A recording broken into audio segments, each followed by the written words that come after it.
Hi guys, you're welcome to my YouTube channel. My name is Yvonne Princess Shabango. If you are new here, you're welcome to like, subscribe, share, and comment.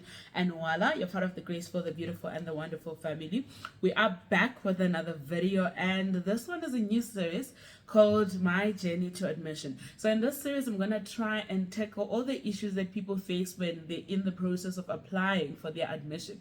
You know, under normal circumstances, you would think, I fulfilled the requirements of my LLB, 4 years done, 4 board exams done and passed, 2 years done, I'm just going to be an attorney. And it doesn't work like that. You have to apply to be an admitted attorney of the High Court. So today I'm going to keep it short and simple. I'm just going to share with you guys what documents you're required to submit in your first application, right? When you have to get a date. Because obviously you don't just get admitted like voila, you know what, I've submitted my papers, I'm getting admitted today. You have to apply for a date. So these are the documents that you're required to attach to your application when you apply to be an admitted attorney of the High Court, right? So first things first, right? You have to have your notice of motion. So your notice of motion must be accompanied by a founding affidavit. So in this founding affidavit, you explain that you fulfilled all the requirements of becoming an admitted attorney. So guys, in this founding affidavit, you are going to explain that you've met all the requirements of becoming an admitted attorney. You have a matric certificate, you've done your LLB, you've done your PLT, you've passed all 4 board exams, and you have not been occupying any other office during your 2 year of articles. And yeah, basically you explain that you've met all the requirements in terms of the Attorneys Act and in terms of the rules of the court, right? So that's step number 1. That's your founding affidavit that is attached on your notice of motion. Then your founding affidavit is going to have annexures, right? So these are the annexures that I'm going to share with you guys what you need to have. So the first annexure, according to my founding affidavit, is my ID copy. You have to have a certified ID copy, 1. Number 2, you have to have a certified matric certificate. Actually, all your documents must be certified. You have your matric certificate, number 2. And then number 3, you've got your LLB. I've got a master's, so my annexures are my LLB, my master's, and my academic record. So if you don't have any of those, you can have your BA, LLB, and then academic record, or however your degrees are. But when it's all said and done, you must have your 4-year LLB, right? And then now that you've attached those, number 6, there's a letter that you get from the LPC that confirms that your articles have been registered under a specific registration number. So you attach that letter to say, yes, on such a date, my articles were registered and I received this confirmation via a letter from the LPC, and this letter is dated as such, such, such. And then number 7, you are going to have your right of appearance. If you got the right of appearance, you can include that on such a date you received your right of appearance in the district or match court, you know. And then after that, you are going to refer as well as to your 2-year practical vocational training agreement, or rather contract. Yes, contract with your principal, right? So this contract is obviously the one that you submitted to the LPC, and the LPC put a stamp on it and confirmed that they received it. Then you attach that agreement as well. And then another thing that you are going to attach, let me see. Okay guys, hang in there, we're almost done. Like, this is literally super short, just in a minute. So after your practical vocational training, you then attach the confirmatory affidavit of your principal, confirming that actually you did serve your articles and all the things that you've said in your founding papers, they're actually true and correct. You know, basically you're not a fraud. And then that's your annexure 8.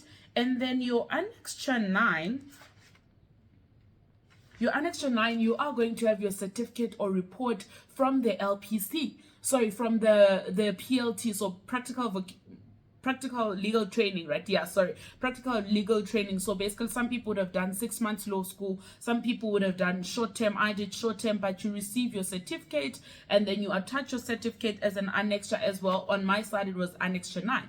Then annexure 10 will be a certificate from the LPC that confirms that you've passed all your board exams, but that certificate is withheld until they have perused your papers. So you have to actually submit your application. Once you get a date and everything, you have to submit a copy or the original of your application at the LPC so that they can peruse and it sits with the board and they actually confirm, investigate that everything you said is true and correct, right?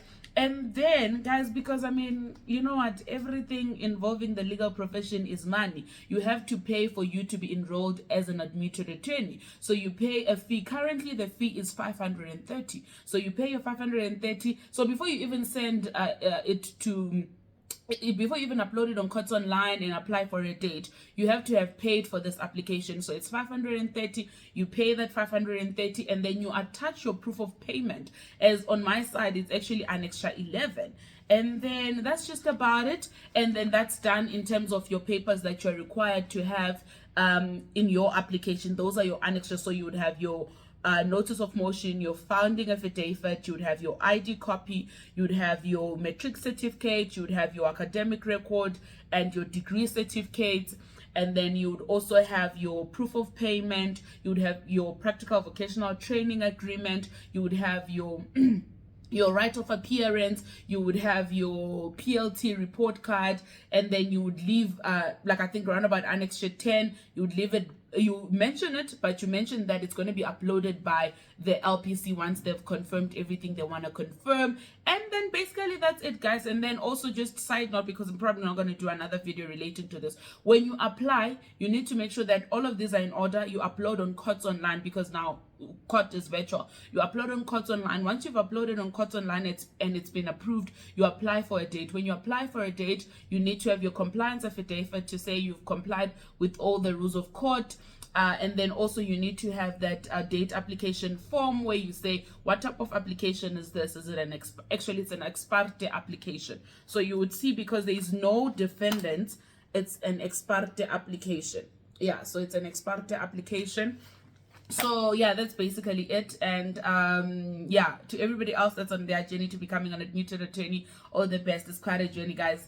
Like, congratulations to me, because I mean, I've fulfilled all the requirements. The only thing I'm waiting for is a date, and we done and out of here. So the next video I'm gonna be sharing on the issues or queries that the LPC may have, because some people have elaborated that they actually have been sent back to actually rectify certain queries, and usually you get a date 30 days from 30 days from the time you're going to submit at the LPC. So that the LPC must have 30 days to be able to review and all of that. So yeah, guys, I'll catch you in the next episode. Have a blessed and a beautiful day.